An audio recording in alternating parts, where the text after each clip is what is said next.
সেনাবাহিনী আগামীতেও তাদের প্রতি আমাদের যে শ্রদ্ধাবোধের জায়গাটি সেটি ধরে রাখবে এবং এখানে সেনাবাহিনীর প্রধানকে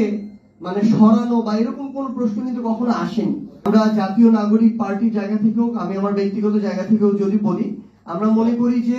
তাদের প্রতি আমরা আমাদের যে শ্রদ্ধাবোধ সেই শ্রদ্ধাবোধটি ছিল এবং এটি আমরা মনে করি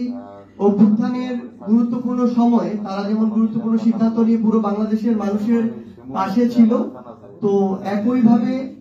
আগামীতেও তারা বাংলাদেশের মানুষের পাশে থাকবে।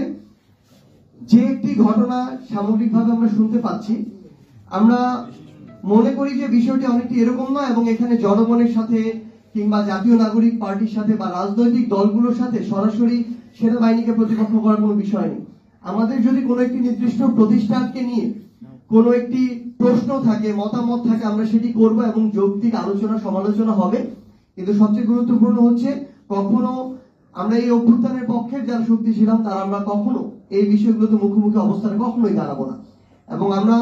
মনে করি যে